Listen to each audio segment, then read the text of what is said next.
Bombs away in Sioux Falls, a sweep in Sioux City, and Gary gets the bats going against Winnipeg. Welcome to the American Association Whiparound on this Mother's Day. We have a packed Saturday night slate to recap with 8 games. Let's start with our doubleheaders. First in Kane County, where it was the Redhawks taking on the Cougars once again, and it was Davis Feldman with a great start for Fargo. 6 strong innings, just 5 hits allowed, 1 earned run, and 4 strikeouts. As you see him pumped up coming off the mound, and he'd get some help from his offense as well. This is Dylan Thomas in the top of the 7th with an RBI single, and the Redhawks go on to win Game 1 by a final of 4-1.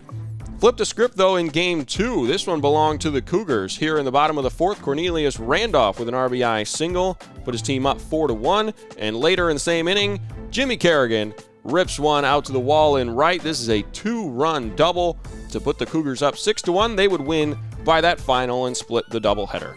The other doubleheader now in Sioux City, and what a way to start the season for the Explorers. This is Vince Fernandez with his second RBI double of the day in the bottom of the 3rd. And fast forward to the 5th, how about another? What a day from Fernandez. 3 doubles, 5 runs batted in, and Sioux City goes on to win their first game of the season by a final of 10-1. And fast forward to Game 2, it'd be more of the same outside of this. Han Hernandez, the Monarchs' first baseman, incredible effort on this play, falling over the chain link fence. What a catch, contender for catch of the year already on opening weekend. But again, more great stuff from the Explorers. This is Mitchell Verberg with a strong start, 5 innings, just 1 hit allowed, 9 strikeouts on the day, and he would also get some help from his offense. Who else? Vince Fernandez staying hot, going deep out to right. And later on, Jack Kelly with this RBI triple in the bottom of the 6th, and Sioux City once again going on to win by this final here, 7-0 after the triple from Kelly. Let's go to Chicago now. Battle of the Dogs, and Chicago would be able to even the series here. This is a Matt Botcher RBI double in the bottom of the 4th, bringing home 2.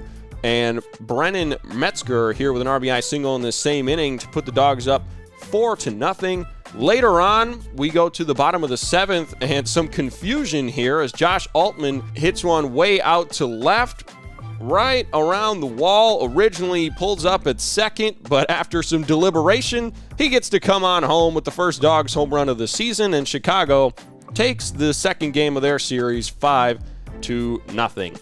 Battle of Wisconsin once again in Lake Country, and the Milkmen get up early once again. Cam Bellego starts the scoring in the top of the 2nd with this RBI single.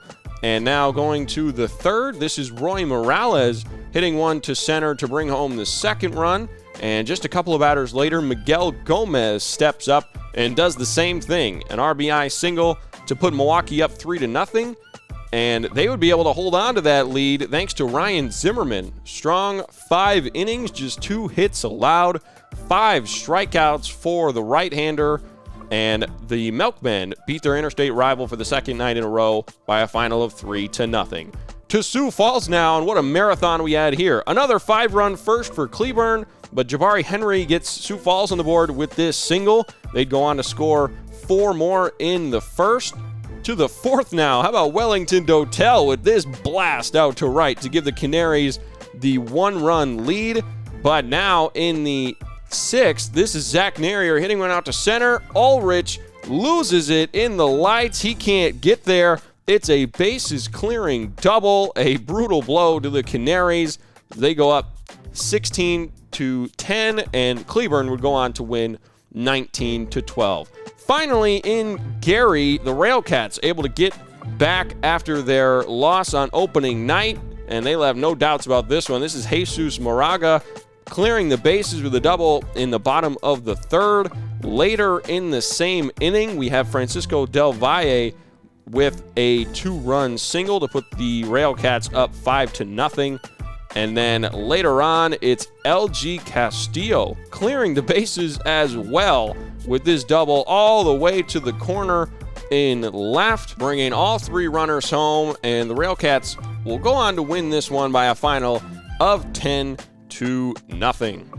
So there's all your final scores on a packed Saturday night in the association. Again, Fargo-Moorhead and Kane County split their doubleheader while Sioux City pulls off a sweep of the Monarchs. Very impressive start for the Explorers. And now tonight we've got some series finales coming up, including Cleburne and Sioux Falls. A lot of runs being scored in that series. We'll see what they've got in store for the finale, and it all wraps up with Kansas City and Sioux City. We'll see if the Monarchs can bounce back starting at 4:05. You can catch all the action online at aabaseball.tv or get your tickets at aabaseball.com. Once again, happy Mother's Day to all the mothers out there. My name is Matt Yeazel for the American Association, where we play to win.